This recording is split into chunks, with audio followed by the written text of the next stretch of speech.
This is the Mike Schmidt Podcasting Network. I'm not making any money talking these days. Good Christ.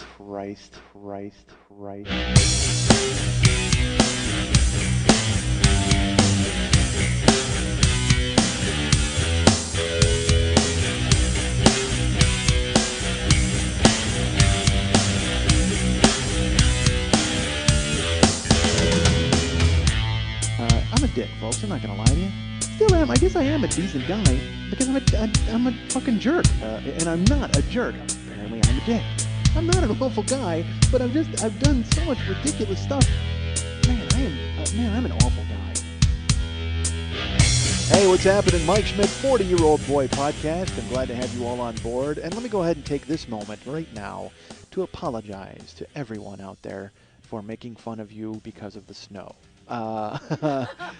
It was either last week or the week before that I talked about how cold it was here and it was like 55 degrees and I laughed. Ha ha ha. I'm sure you can't even hear me under snow drifts. Oh ho ho ho. Weather's so bad by you. And yet by me 55 is bad. Ha ha. And thank you all for sending the rain. I appreciate it.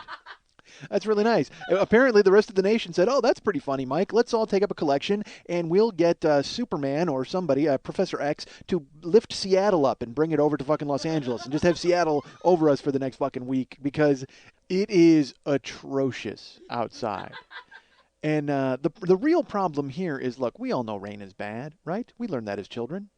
But I would gladly accept your 2 feet of snow in Montana or Wisconsin and trade you 2 inches of rain in California. Because these people have never seen weather. There is no weather out here. We should just tell you that. The fact that Seattle is over us now wreaking havoc is fine because normally there's a biogesic dome, and I think I just made up that word, biogesic, and it's usually over us preserving us at 75 degrees until the summer comes. Then it's like 95, whatever. But when the weather comes, when any weather comes, this entire fucking joint just shuts their assholes super tight, and they white knuckle their steering wheel. And that's the problem. You get out on the road, when you're in the Midwest. Look, there's assholes in the Midwest too driving. All right, when in a snowstorm in the Midwest. Is there anything worse than the weather veteran who thinks that he's just going to fucking take it on and he doesn't clean his car? You ever driven behind one of those guys who they go out to their car and there's snow on it and they're like, fuck it, I'm not going to brush it, I'm just going to drive. Great, what was that, an igloo that just fucking shot by? Fantastic. Unbelievable. You want to slow the land speeder down, Luke? I think the Ewoks are getting car sick in the back seat as you fucking sashay across 3 different lanes of traffic gliding on a fucking thin blanket of snow. Jesus God. Slow the fuck down, dude. So those road warrior people are out there. They're everywhere. But out here, there's the mix where there's either the people here who drive 90 miles an hour because they want to get out of the rain as quickly as possible, or the people who drive 30 miles an hour who just are trying to preserve life as we know it. And it's like, dude, look, just drive 60, okay? It's just water. It's not going to hurt anything. It's coming down. You've got tires. You ever see those commercials where there's spikes in your tires and they grab the road? And normally you don't have to think about it, but guess what? You've got those on your car. You've just never had to use them because every time you're out, it's sunny and nice. But trust me, trust in your vehicle. It's going to be fine. There's nothing worse than driving. Today I'm driving. I'm on the freeway. There's an accident, fine, everybody's smashed up. Then when inevitably when you get past the accident, everybody puts their pedal to the floor to go fucking 1,000 miles an hour to make up for the time that they lost waiting for the accident to get cleared. But then in the rain, there's that mix of the guys who want to fucking floor it, and then there was a guy. All right, look, if you have a car that was made before the year 2000, give it away. I don't care. Leave the keys in it and let somebody drive it off. Or you know what? Go like an old movie. Hire a movie crew and tell them you want to give them some stock footage and maybe they'll pay you. And then you can push it off a cliff and it'll explode and they can film it and use it in their movies from now on. Because, dude, anything made before the year 2000, trash it. It's fucking over. There's nothing worse than coming upon some guy in a Chrysler K car and he's just... you can barely see him because the windows are all fogged up because nothing, and he's smoking. Oh my God, dude. You ever see anybody with their windows rolled up smoking? Jesus Christ. You do them a favor, run them off the goddamn road. Seriously, because their life is over anyway. They're driving in a hyperbaric chamber filled with cancer, and yet they continue to survive and muck up, our life. And that's the thing is they're in there slowly killing themselves. And in the larger picture, the freeway is like a giant heart. They're plaque. They're just fucking clogging it up. So you're doing a service if you go ahead and get them out of there, man. Fucking do the best you can to fucking force them to the side of the goddamn road. There's nothing. I saw someone today on the car, and they're just huddled in their car, phone to their ear, and it just all the windows are fogged up, and they're calling. Who are they calling? It wouldn't be funny if they're calling the car ahead of them. How's it look up there? What's going on? Like, they had a Sherpa car guide because they realized that their defroster didn't work. Dude, just fucking kill yourself. If you've got a car made before the year 2000, and again, this is for older people. All right, if you're young and you're driving around in some fucking, flashy 1995 Hyundai, good for you. Enjoy your life. But try to make sure that your defroster works and you throw away your Burger King wrappers once in a while. But older people my age, and again, I trust me, I only have a nice car because I had 2 good years. That's it. And I tricked the fucking dealership into signing me up and giving me a nice car. There you go. Otherwise, I'm sure I'd be banging around in some piece of shit myself. But because I have this decent car and I've gone ahead and carved out this life for myself where I soon am to have my car repossessed by the 2 Russian guys with a truck, I feel that I can come down from on high and tell you folks, you know what? Fucking get rid of your old car. Do it now. Man, it's hot in here. Are you hot? It's pretty warm. Yeah, I'm in. That's Lili von Stuck, by the way. Oh, Lili has decided to go ahead and verbally come on to all of you via the podcast. So go ahead and write her some slash fiction about her and the clown. How great would that be if somebody just decided to write slash fiction about what about us? That'd be even worse. Yeah, that's all. Don't do that, folks. No, you don't need to write any 40-year-old boy slash fiction. That's pretty funny, though, actually. You know what? Bullshit. I demand that you do it. I say you write some 40-year-old boy slash fiction. Because then it's like Lili and I in the room, and then, who's that at the door? It's the clown. Boom. He comes in, and he's got he's got a horn and shoes. All right. I'm not going to tell you, folks. I don't want to monkey around with your creative license. Go ahead and create whatever scenario you want and write some 40-year-old boy slash fiction, and then tell me where it is because I'm going to go read it and laugh. I look forward to it. That's going to be great. Believe me, I need things to read as I'm going to be sitting in my house for the next few days, just so I don't have to go out there and tool around behind somebody in their goddamn Ford Festiva, trying not to fly off the road. And everybody goes fucking bananas out here with the weather. The news reports, they've got, these reporters, again, they're essentially actors who didn't make it. That's what the reporters in Los Angeles are. So they are so disappointed to stand in the rain because they spend so much time on their fucking hair. Now they got to go stand in the rain and watch fucking Hispanics stack sandbags in some far off, hamlet. Nobody wants that. These people want to tell you stories about Lindsay Lohan going and shopping for leggings. They don't want to go off and see Paco and Jose stacking up trying to make sure their yard doesn't flood.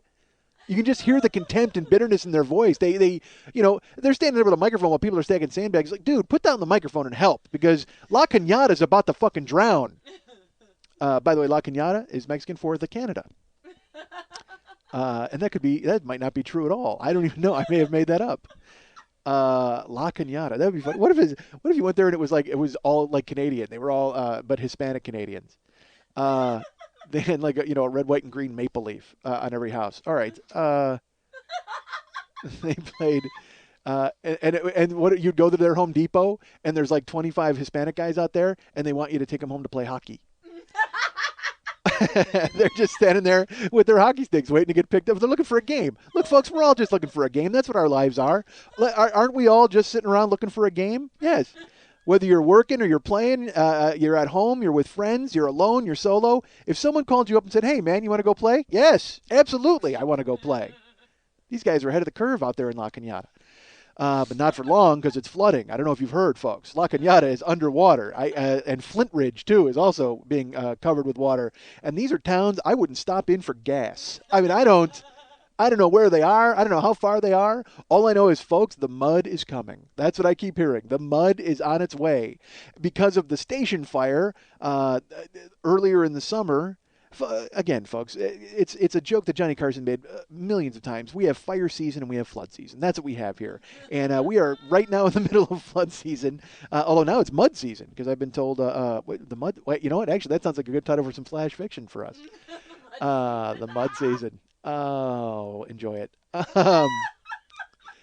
But you watch the news, and these people are so freaked out over the weather, and they're warning you about these towns you've never heard of in your goddamn life, And the best part is they try to balance it with national news.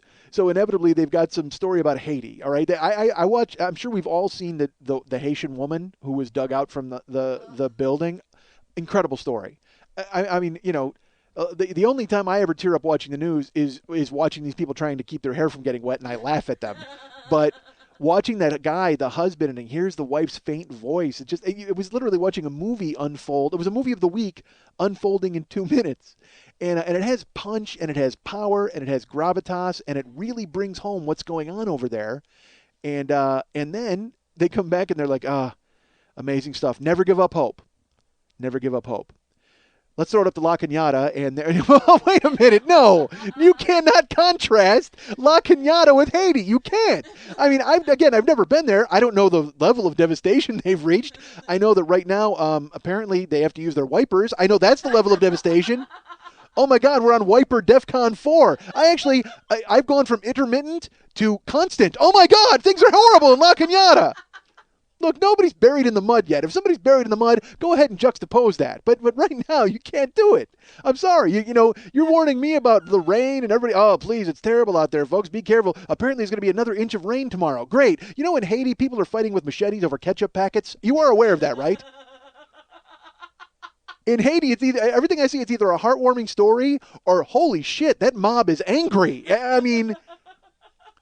And that mob, let's face it, in Haiti, they should be angry at God, right? Should they be angry at him? It's his responsibility because it's not a man-made deal, but yet they fight amongst themselves. It's like they should all come together and build, like South Park, they should build a ladder to God to fight him. That's what they should do. That's what they should do because this is all his fault, God damn it.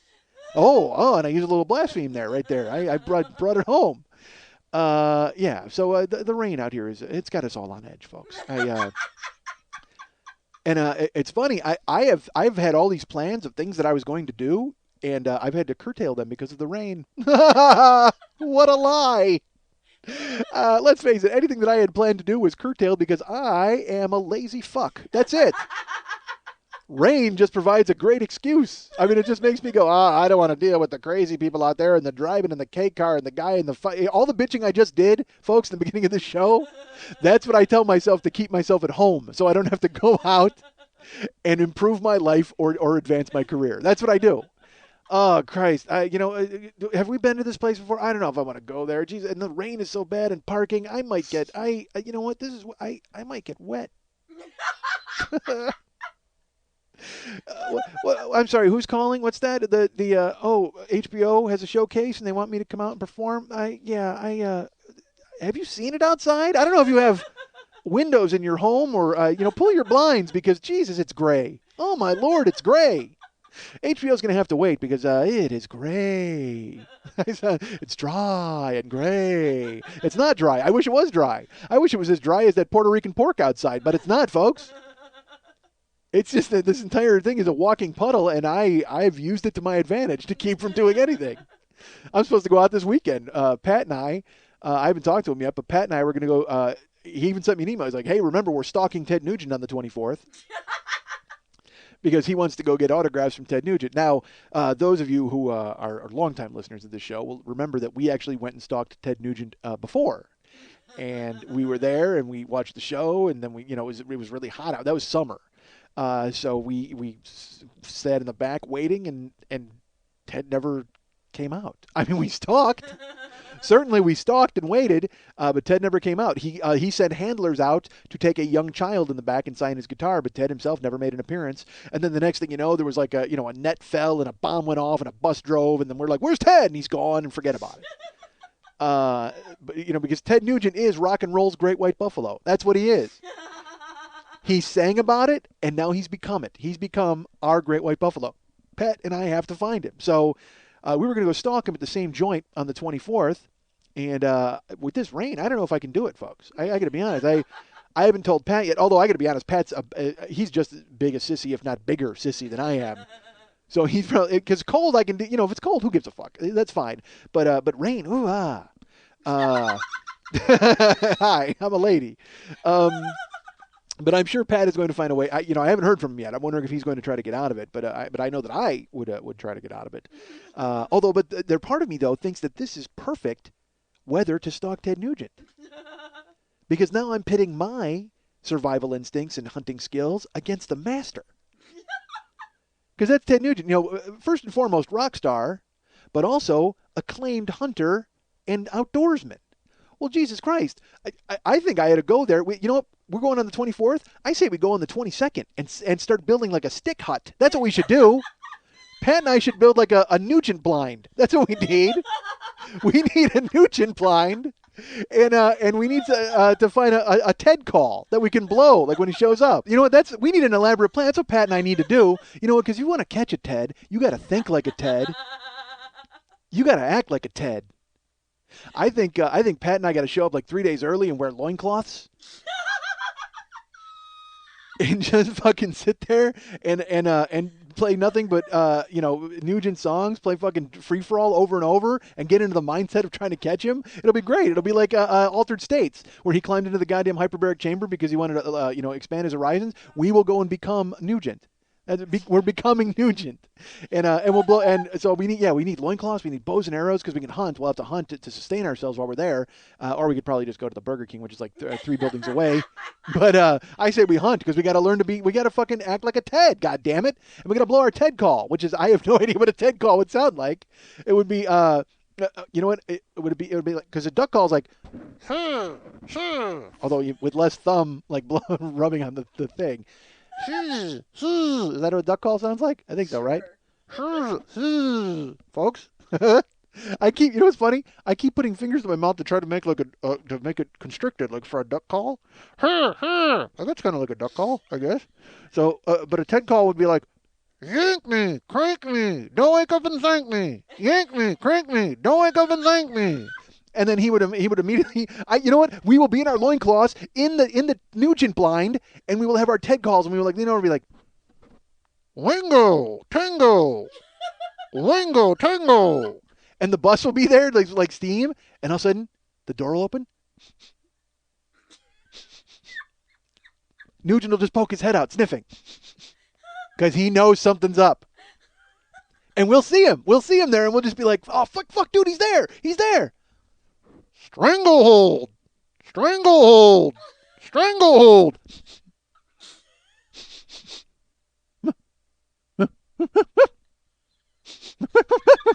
Nugent will come out of the bus, and he's like fucking sniffing, and he's kind of grunting a little bit, and he doesn't know where we are, but he just sees like a bundle of sticks, and he knows something is fucking going on over there, and he's like, God damn it, I don't even, what can I possibly, but then we'll loincloth, and I'll fucking draw back the bow and arrow, I'll be like the fucking dude in Avatar, and I'll be ready to fucking blast him, and then Pat will just have the TED call, and this will be the coup de grace, this will be the final one that absolutely draws him in, and it'll just be like, cat scratch fever. Cat scratch fever, and that will be all he needs to hear, and he'll just be like, and then I'll just fucking blast him with the arrow, and we'll hog tie him and get an autograph. That's what we got to do. I got to call Pat. We got to build a Nugent Blind. Fucking stat. You're listening to The 40-Year-Old Boy on the Mike Schmidt Podcasting Network, and later, Unemployment as a Career. Hey, you on the couch. What? Did you know you can roll down a hill in a tractor tire with Jamiroquai? Why are you in my house? Music!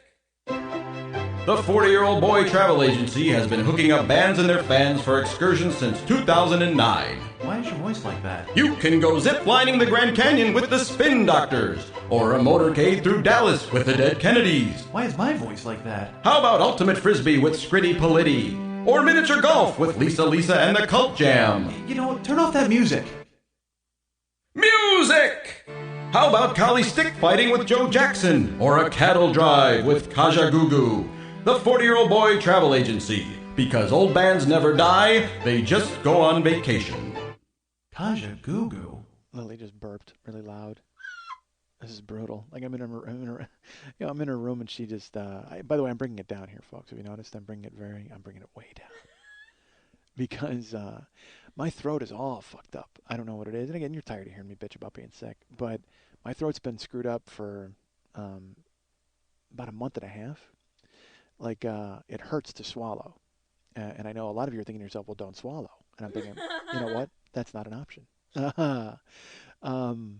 On several levels, but I in my head I'm like, I have a doctor's appointment Friday, so I'm going, well, do this show, but be careful not to blow your voice out. You know what I mean? Because it is I talk for an hour and a half, and I'm the only one talking.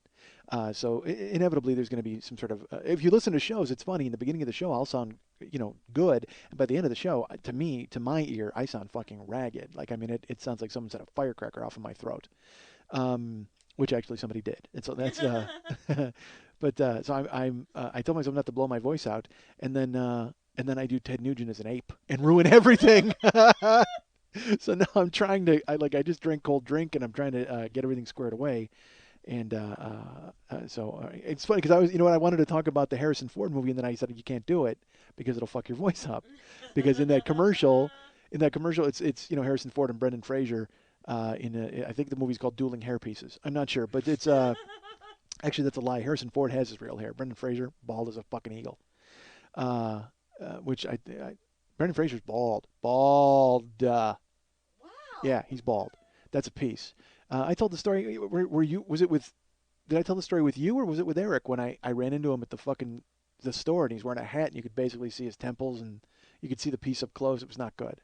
At the Virgin Megastore and he ran away from me. I told you that story. Yes, I do remember. Okay, there you go.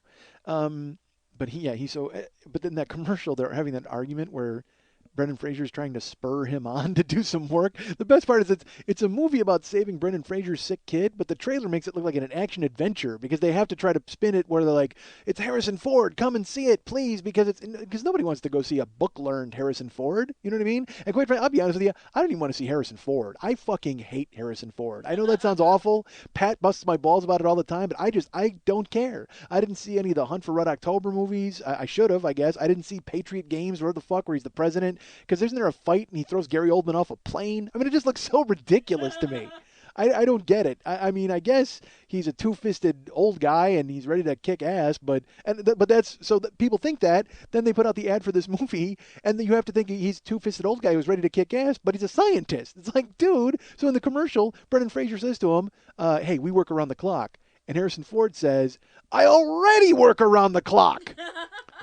And it was very hard to say that, folks, because I figure, you know what, I had Nugent do an ape kick into my throat, so why not fucking throw out Harrison Ford? But it makes me laugh that they change it. So it's like then you're going to go see that movie. I guarantee you that's going to fool somebody into going, thinking that that eventually Harrison Ford's going to throw Brendan Fraser out of a plane.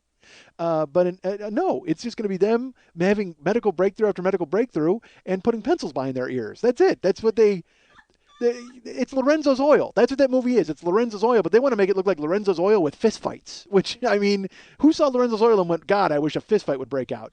Me, of course, but I don't think I'm their target audience. Because again, if I was the target audience, they never would have fucking cast Harrison Ford in there because they know how much I hate him. All right. My voice is just fucking gassed. I don't know what it is. I think I got a polyp or syphilis. I don't know what the hell's wrong with my throat. I don't know what I caught or how I got it, but it's like I've had it for years where I'll do stand-up and then I come off stage and, I should be drinking tea or something, but inevitably I just wind up screaming more. And I'll sing in my car. It's so funny. I'll sing in my car and my voice will be shredded. You'd think I take care of my voice since it's what I do it's my life. It's essentially my calling card, folks. Yes, that's exactly what it is. My voice is my calling card. I'm Barry White. I'm James Earl Jones. People know me just from my goddamn voice. That is stupid. It is absolutely not the color of the timbre of my voice, but it's the content of my voice's character. All right, that's my tribute to Martin Luther King this week. Why not? It was his birthday, right? So the bottom line is my voice is jacked. It's seriously I can't swallow, like it's I'm. It's one of those medical things where you know what? I need Harrison Ford. I need him to get his clipboard and work around the clock and figure out what the fuck is wrong with my throat. I'm shitting on him, and that's my only hope, folks. God damn it. The one man I can count on, the only person I can go to rely on to fix my throat, and here I am fucking kicking him in the balls. Why? I need Harrison Ford to work around the clock and figure out what's wrong with my goddamn throat. Because, again, it's one of those mystery illnesses where you go to the doctor, you're like, yeah, man, I've had a sore throat for like a month. And they're just like, oh, rest your voice. You know what I mean? Some stupid bullshit because they don't want to fucking put a tongue depressor in your mouth and they've got some real sick people in the lobby. That's the thing is they always think, because I never go to the doctor, but when you go in, because occasionally I'll go in and I have a complaint. But then if it's not up to snuff and then you see real sick people in the audience, out in the audience, out in the waiting room. Well, they do call it the operating theater or whatever. So yeah, so I guess it is an audience. But inevitably, that's what I'll go to my doctor's office with some nagging bullshit. All right, all I want is for them to see me and give me a pill, and then it's fixed. I'm not looking for a fucking drama. I don't need to, leeches or bloodletting or to be put on the rack. Just do me a favor and fix it. But then I walk into the doctor's office, and there's always some family from Calcutta huddled underneath their blankets with a yak and a llama, and they're the child has like a growth on its face, and it's like, dude, I can't cut in line just because I have insurance. See these people, fix these people, see them, feel them, heal them, touch them, do something to help them. And get them out of here because they're making everybody sick.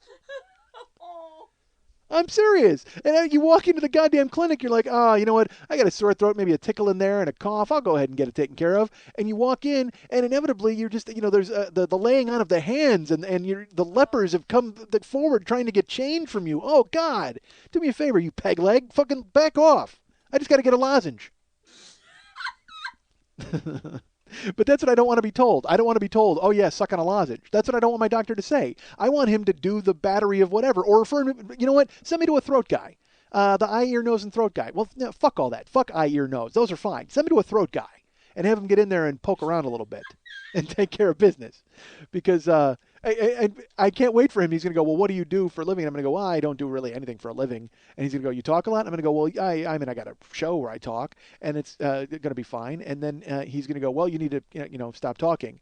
And how great would it be if he went and he looked at my throat and he went, did you just imitate Ted Nugent as an ape? Did you do that this week?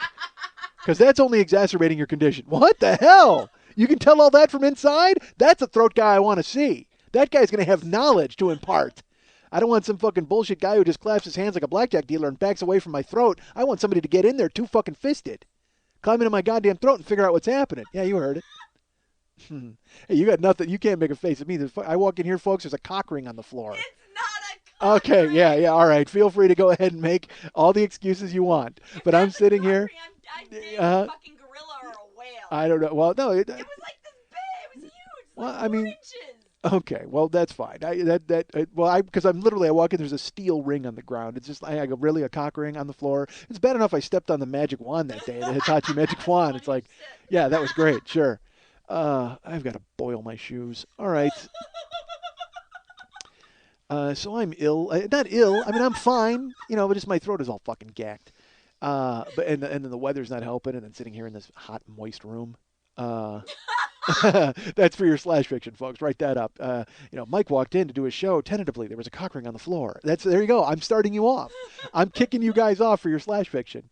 And don't get cute and write me any fucking me and Pat and Ted Nugent slash fiction. I don't need that happening. All of a sudden, things were very close in the Nugent Blind. Mike and Pat could they could barely grab their arrows without constantly grazing elbows. Oh Lord. I'm giving you the first line of that. Enough. No slash fiction with me and Pat. All right. I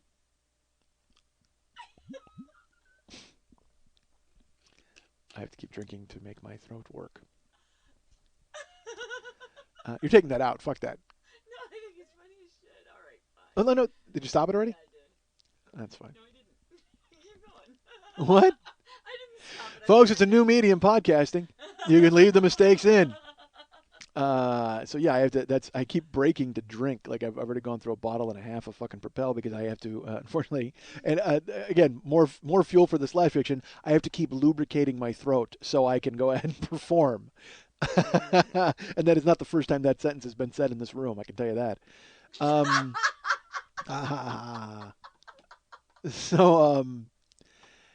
So I'm ill, like I'm sick, and the weather, and it's all fucking damp, and then sitting in Graveyardville's not helping because it's all open, and I hear the rain. Oh, dude. All right, here, I'll tell you this. Get this, folks. I'm in Graveyardville the other day, and as I've mentioned to all of you, nothing happens. I mean, it's just a fucking, literally, I've been attacked by a possum and had to deal with Russian mobsters. That's it. That's. I guess that's actually enough because that's more than enough for one person. I was attacked by a possum and had to deal with Russian mobsters. That's a healthy Wednesday for anybody, isn't it? God, if that would have happened the same day. Actually, I wish it would have. I think the mobsters would have saved me from the fucking possum. So I'm in the office the other day, and I'm sitting there. I keep, I have a very tight schedule, folks. Here's what I do. I get there, and I'm set up my computer, and I'm working. I'm not working. I'm reading constantly about how Brock Lesnar's coming back. That's all I'm doing. I'm praying and hoping. So then I sit there and, I get the TV on and it's loud, and then people, I greet them and they all come in and they do their thing. But then at night, the hard part is from 2 in the morning on, actually more like 3 in the morning, because then there's nothing on TV. So I just mute the TV and I'll either listen to iTunes, but I usually don't. I actually kind of like it quiet because I like to hear what's happening, because I like to pretend that I'm on duty or I'm about to do something. And again, you can hear the electric gates, so I keep my head on a swivel. I look at the monitor as a 4-screen. I'm very, very frosty, folks. I'm ready for anything to happen.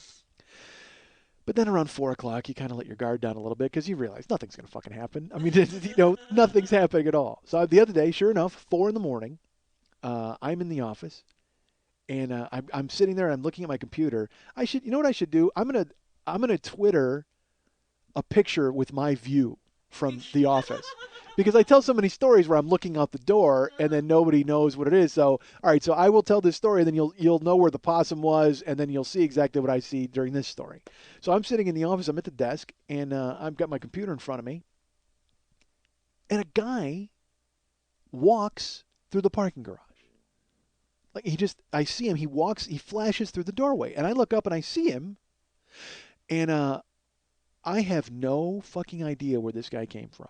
None. Because, again, I got the sound down on the TV, so I would have heard the gates open.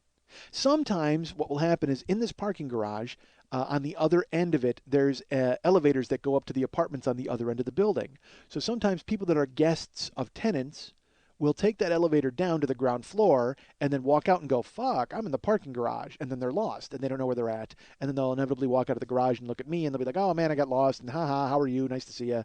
And then I'll say, I'm working around the clock. And then they'll walk out because they don't want to talk to me. I can't tell you how many times I offer to do things for people at this place because I'm so bored out of my fucking skull. I mean, anybody who comes in at all, someone carrying up thermos. Hey, you need help upstairs with that? I don't fucking care. Anything to keep myself occupied and avoid nodding off. Because, again, that will be the day when I nod off and someone comes in and steals all my stuff and rapes me. And I do not want that to happen.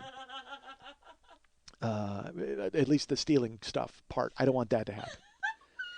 So all these people, dude, women come downstairs, and I'll say to them, hey, I've talked about this. I go, hey, can I walk you to your car? And they always turn me down, and I'm always weirded out. Do you think I'm creepier than anything you would find on the street? I mean, I'm a decent fella. Maybe I shouldn't be. Of course, I'm in my Nugent Blind with my loincloth on. Maybe that's probably not helping. I'm setting up smoke signals as they get off, and I'm like, hey, what's happening? Can I wango your tango? Nah, thanks, I got it. My tango just got wangoed. God damn, I've talked about that. I'm sorry. The best lyrics of all time. It's a song about eating pussy. It's a song about eating pussy. And it's hilarious. All right, so I fucked the weather. I'm stalking Nugent. So this guy walks by the doorway. He flashes by, and I look up because I'm keen to any movement, folks. I'm tuned into my environment. I'm ready. I'm like the avatars. I know the jungle. So when a beast dies, I feel it in my gut. I know it. We're all tied in. We are one. So that's how I feel with this building. It's a fucking symbiote of me. It's like I am connected to it. And so this guy walks through, and I see him, and I look up. And I don't say, because I never say hi unless someone walks in, but he walks past and he just goes, don't worry about it. And keeps walking. So I'm not one to fall for this Obi-Wan Kenobi bullshit. What the fuck is that? No, there will be no, these are not the droids you are looking for in my goddamn symbiotic building. Who do you think you are, fella? So I'm behind the desk, he flashes and he just looks at me and goes, don't worry about it. And then keeps walking. So I go, hey, because that's what I do, folks. I'm very quick with a quip. That's what I got for this guy. Hey! And I can tell you, it's not nearly as intimidating as it should be because I don't know if I've mentioned this, my throat's all fucked up. So there's not nearly the bass in my voice that there should have been. So he's obviously not going to be scared of that. So I yell, hey, and surprisingly, he does not come back to see what I want or mean. So I get up. I get up from the desk because I don't fuck around. So whenever someone just walks in, it's terrible. Sometimes people who live in the building will just use their key to open the gate and then walk in without a car.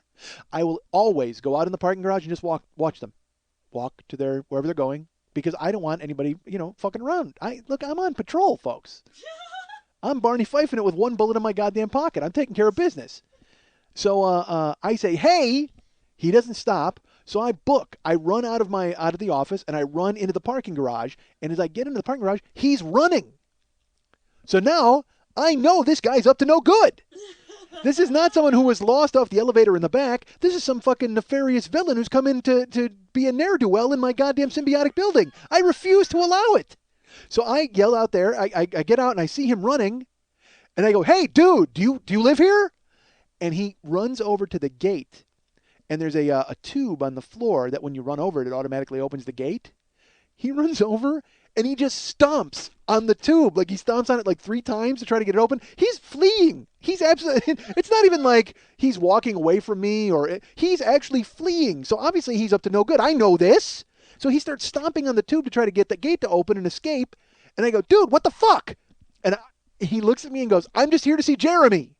And then he runs toward the door in the back.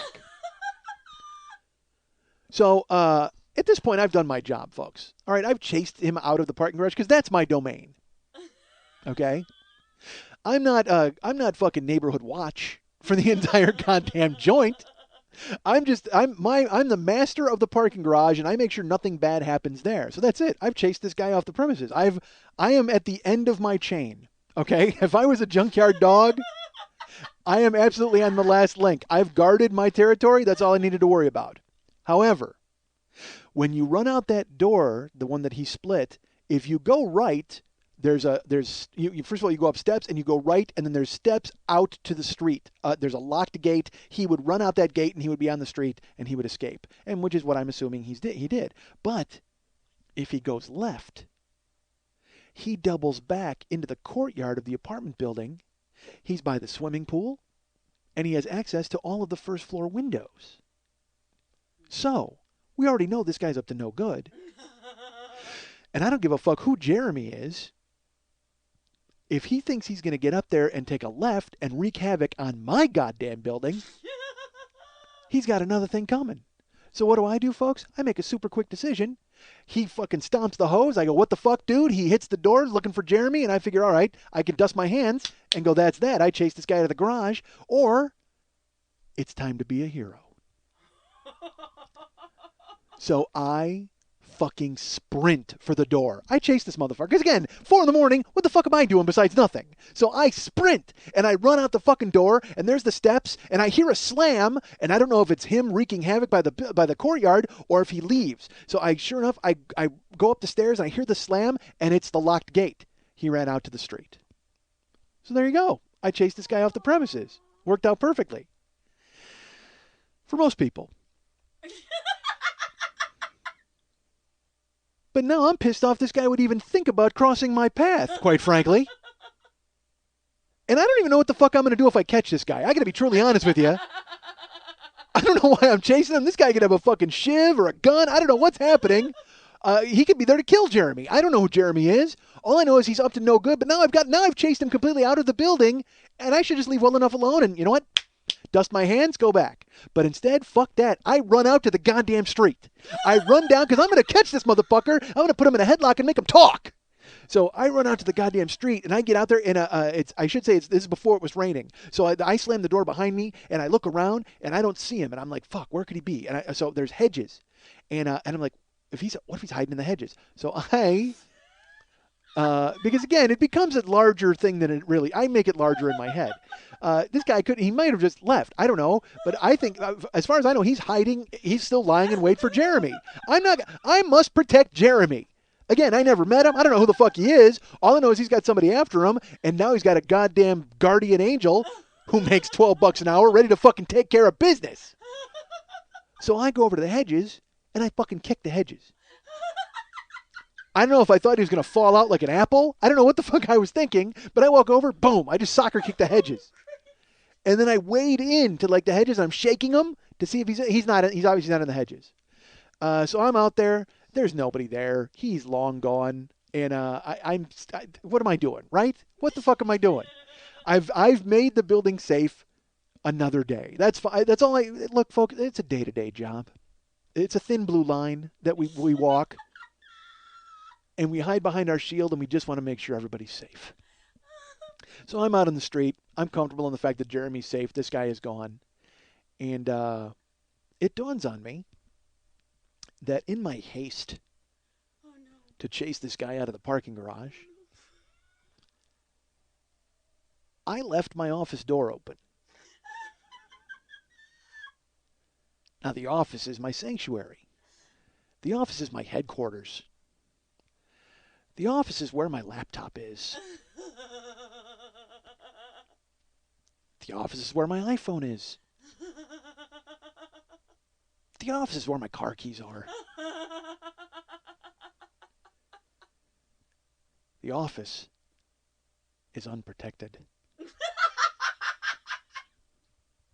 In my fervor to keep America safe, I've exposed my flank and left myself weakened. It's as if Superman had somehow left open the Fortress of Solitude, and Lex Luthor had burst in and stolen his iPhone. Oh my God, is that horrible? You can't have Superman without an iPhone, folks. This is a tragedy. So then it dawns on me, again, I told you, I have no idea how this guy got in the parking garage. Really, the only way he could have done it is to come from the back elevator, which means he might have been a guest of somebody in the apartment building, which means maybe the very people I've sworn to protect have set me up for failure. Maybe Jeremy would walk by the office and see my amazingly shiny laptop and unbelievably expensive iPhone and go, fuck, I wish I could get my hands on those. How could I do it? Here's how. Oh, no. And then he brought in some fucking Ratso Rizzo clown to go ahead and skulk down the elevator, sneak through the parking garage. He was the mouse. I was the cat. I fucking chased him into the goddamn street, and fucking Jeremy goes and steals the cheese. Fuck all that. Goddamn Jeremy. So I lose my mind, not only by the just because of I'm going to lose all my shit, but also the ultimate betrayal. I've sworn to protect these goddamn people, and they're going to go ahead and pull a double cross on me and steal my stuff? Not on my goddamn watch! Fuck, my watch is in the office. Regardless, so I'm on the street, and I go, fuck, so I run. I just fucking dead sprint over to the gate. Now, I don't have to stomp on the hose because I'm outside. I have keys, so I have the office keys, and I go to try to jam them in the lock, and for some reason, I can't do it. Like, I'm so fucking panicked, thinking of, because all I can think about now is Jeremy and this other dude are in the office right now, and they're, like, scrolling through and laughing at my, the things I have on my laptop, and they're picking up the phone and making fake phone calls, and they're, terrible. And also, you know what? My iPod is in there. My iPod Shuffle's in there. Fuck, everything of value in my life is in there except for Karen, honestly. And if they steal my car keys, they'll have the house keys. The next thing they're going to do is they're going to look at my iPhone, see where I live, go over and fucking boot her too. God damn it. All this because I tried to keep America safe. So I fucking can't get the gate open, so I sprint around the front of the building. I go to the front, and there's a guy. I see him. It's the dude. It's fucking Ratso Rizzo. It's the bait. The bait leaps into a car in the front. And I see the door slam. I don't see him leap in. So he might not have leapt in. Let's be honest. He may have just gotten in the car. But then he sees me because I see him, and I go running to the car. He starts it and just floors it and does a fucking U-turn and goes back toward Ventura Boulevard. Now I know I'm doomed. Now I know he fucking stole everything. That's why he floored it and got the fuck out of there. And sure enough, I go to the front door. The front door of the building is open. Because normally it's locked. You have to be buzzed in. And it was locked. I know it was locked earlier. And obviously he went in. And I'm like, Jesus Christ. I don't even want to go in. Because I'm disappointed that I've lost all of my stuff. But I'm more disillusioned that all of the people that I've sworn to protect have betrayed me. And I, sure enough, I walk in. I go in and I go in the office. And nothing's gone. Laptop, iPhone, car keys. I fall to my knees. I'm just like, my faith in humanity is restored. Jeremy is back in my good graces. I'm not going to, because believe me, the first fucking thing I was going to do is sit down and pull out the fucking list of tenants and find a Jeremy and kick in his door and fucking abuse him. I mean, that guy, it would have been awful. It would have been like, oh, you got my iPhone and my laptop and my car keys and my iPod and my iPod Shuffle and my fucking watch, but I am going to take your fucking soul, you cocksucker. The last thing I would have done at that building would have been I would have protected everybody. I would have stopped protecting them because they would have all been unprotected to the sounds of agony coming from Jeremy's apartment as I put a foot in his ass. But thankfully, I don't even know. So now, what did this guy do? What did he steal? Why did he run? Where did he come from, folks? These are questions that are unanswered, but they're the kind of questions that you can be safe in knowing Mike Schmidt is on the case and figuring out the answers for. You guys can get me at mike@MikeSchmidtComedy.com. You can get me at myspace.com/MikeSchmidtComedy. You can go be my closest friend at Facebook.com/the40year-old-boy. You can follow me. You can go be an Abraham, Paul, Luke, Mark, or John on Twitter. That's right. I'm looking for apostles, folks. Line up. Go to twitter.com/the40year-old-boy and follow me on there and hang on my every word. And I'll tell you what's the buzz. I'll tell you what's happening. And our friend Lili von Stupp is also on Facebook. Go see Lili. Go be her best friend in the world at facebook.com/the40year-old-boy. Go look at a picture of herself with her little doggies, right? That's on Facebook, right? Uh-huh. With Chi-Chi and Tata. Chi-Chi and Tata are on there. So go check out Lili's Facebook page. Go be her friend, facebook.com/Lili von Stupp. And also go ahead and if you want to write her an email, and why wouldn't you, folks? Go ahead and write her an email at lily@burlesque411.com. That's Lili, Lili, at burlesque411.com.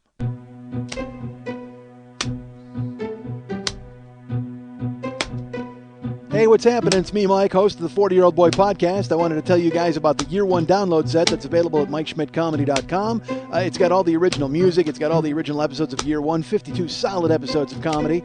And it's also got all the liner notes that I wrote for the original episodes themselves. So go ahead and order that. Pick it up. You'll enjoy Year One just as much as you're enjoying Year Two right now.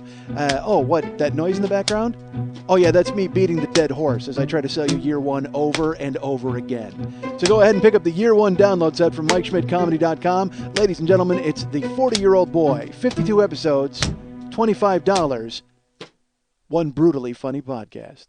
Want to remind you folks that the Monday Night Tease is every Monday night at the 3 clubs on Santa Monica and Vine. That's Monday nights at 10 o'clock. Lili? Yes. Who's there this week? I am hosting. Lili von Stupp is hosting along with our Cha-Cha and Titi going to be there. Who are they? Chi-Chi and Tata? That's what it was. Are they coming? Tatas and Chi-Chis. Are they coming? Both of my breasts will be there. Good. Yes. That's good for everybody. So folks, go see Lili.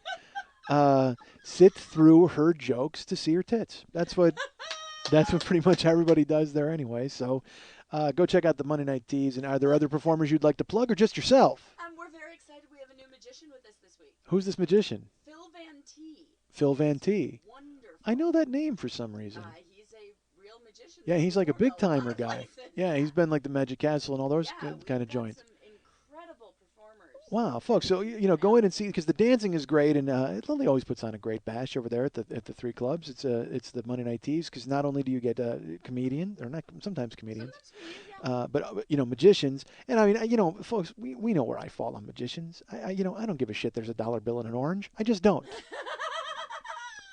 Because I know you all learned that in magic school just before you went to play Quidditch, whatever the fuck. I don't know if there's an academy where everybody goes to learn to link the rings and then go save Hermione from the guy with no nose. I didn't read those books. But Lili's keeping those people in business. And this week she's got a Class A wizard in Phil Van T. So go check him out. That'll be fantastic. Go see him and his amazing, I'm sure there's going to be something with loose change. I'm sure there'll be a glass and a playing card. Go see Phil Van T as he goes and does his magic. But, come for the tits and stay for the sleight of hand. Is that what it is? Or yeah, okay. And you'll also see Lili hosting. That's fantastic. So that'll be fine. And go ahead. Feel free to go ahead and write slash fiction about the Monday Night Tease and Lili and magicians. That'll be fun because I want to know where they're going to pull that rabbit out of. I really want to know. So go ahead and I'm giving everybody the slash fiction as my throat is all fucked up. Jesus, my throat. You guys can hear it. You sound You like like? Batman. I sound like what? You sound like Batman. You got that sexy, raspy, hey baby kind of voice. Great. Well, okay. Well, thank you, Syphilis, for ruining my voice and letting Lili go ahead and tell me I sound like Batman. See, that's it. Folks, I have the hero in me, as we heard moments ago. And now with the voice, I sound like a hero, apparently. I've got the Batman instincts, and now I sound like Batman. And, oh, man, Nugent's in fucking trouble. He's not even going to see me coming. So right there, yeah, there you go. There's some good slash. That's slash fiction right there. Lili likes my voice. Thank you, Syphilis. Boom. Write a story. Go ahead and take it from there, folks. I also mentioned you heard the spot for the year one download set. And remember that for the rest of January, today's the 20th, I think. I don't know, 21st. For the next 10 days, any sales for the year one download set will be split in half, and we'll be sending half the proceeds to the World Food Program via the UN. Go to wfp.org for more information, or to just donate. If you just want to donate for the people, this is to benefit the people who have been victimized by the earthquake in Haiti, which is just getting worse, as we all know. And they had another earthquake yesterday.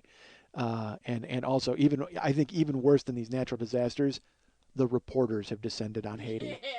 So let's do these folks a favor and send them some money and try to help them out, just so they don't have to have pretentious British white guys poking their nose around the rubble looking for a child to tell a story about. So go ahead and remember that if you buy the year one download set for the rest of January, half the proceeds will go to the WFP, World Food Program of the UN. Go to WFP.org for more details. And speaking of that, I'm starving. How awful is that, to ping off of Haiti into dinner? Yeah, I got to take off. And I don't even know what to, because I got to meet Karen. But it's, you know what's funny? Like, all right, this is going to sound stupid. You know what I want to eat, but I also don't want to eat? I want to eat Domino's pizza. All right. What? Because Domino's pizza has stirred up in me and in most of America, I'm sure, Oh, I know. curiosity, because if you've seen the commercials, folks, Domino's pizza has changed everything. Yes.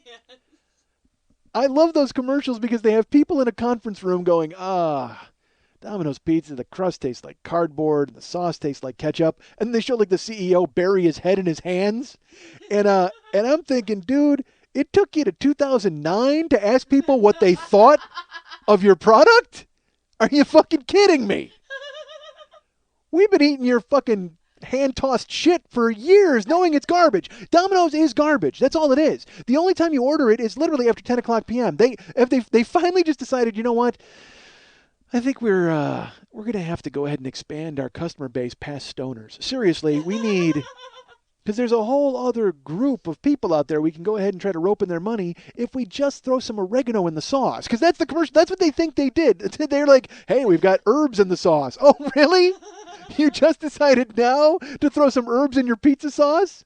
I don't know. You know what? Domino's is the Mark McGuire of pizza places. All right, because they fuck up and they fuck up and they fuck up, and then they just go, "Hey man, come on, we're okay, right? We fixed everything now." And you're supposed to just run back into their open arms? No, fuck you, Jagoff. Go ahead and live with the mistakes you made and the choices that you made. I'm not here to bail out fucking Domino's. Jesus Christ! I just pictured that conference. Finally, in 2009, they sat around going, "Shit. By the way, has anybody ever eaten this stuff? Oh my God, is it awful?" Jesus Christ, I would rather eat a birdseed bell than go ahead and fucking eat another piece of our goddamn godforsaken pizza. This is horrendous. You know what we need to do? We need to throw a handful of oregano in this motherfucker and go ahead and liven it up. You know what? That'll turn America around. Let's get 4 fucking housewives in a fucking building and see what they think about our product. Well, housewives aren't eating your goddamn product. Again, you should get college students in there, and they would have just, actually, it's a good thing they didn't, because college students would have gone like, it's fucking awesome, man. Because that's who's eating it. College students and road comics. That's who's eating Domino's pizza. Because we're too lazy to get our fucking asses up and go to Denny's. And you will come over and bring us food. Domino's, your whole flaw is thinking that you need to improve it. If you just continue to bring it to us, that's all we ask. I mean, if we want gourmet shit, we'll go ahead and put on a fucking shirt and go out of the house. You're feeding pantsless America. Why do you need to make it taste good? Your whole thing is convenience. That's what it should be about. You should you should even abandon the fucking oregano and the fucking, new recipe and just have a guy look into the camera and go, "Hey, fuck, are you wearing pants? No? Are you hungry? Yeah? Give us a call. We don't give a shit." I don't care if you're dick swinging when you answer the goddamn door, as long as you got the fucking $11 to pay for our one-topping pizza. By the way, we've got a bread bowl that we filled with noodles. Oh, how fucking horrible is that? You know what?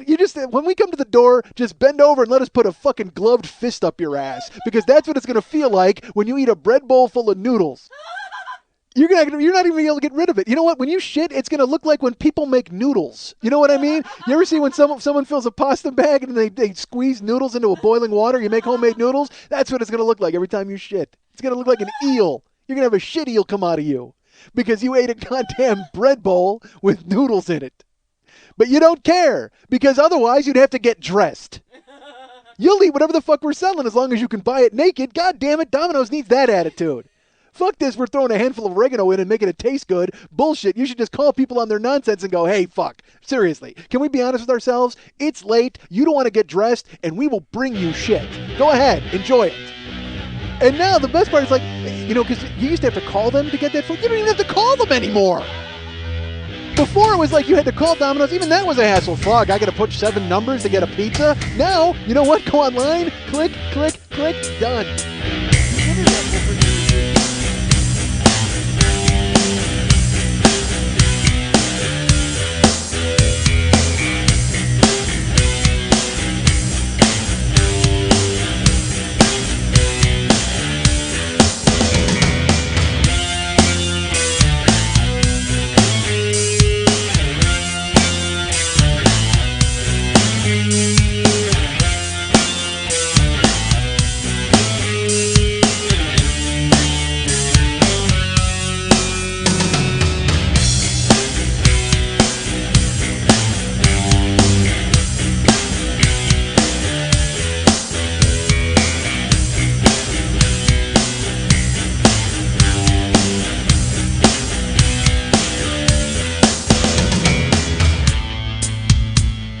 I'm a dick, folks. I'm not going to lie to you.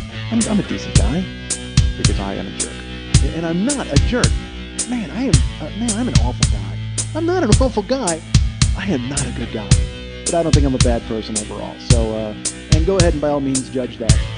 I'm kind of a jagoff. I got no future. What am I talking about? But I am a jagoff. And I'm not a jerk. I'm a nice guy. It's just, I guess I have jerky tendencies. I've done so much ridiculous stuff, and then I wonder afterwards, I'm like, man, how come I don't hang out with anybody? Here's why, because you're a dick.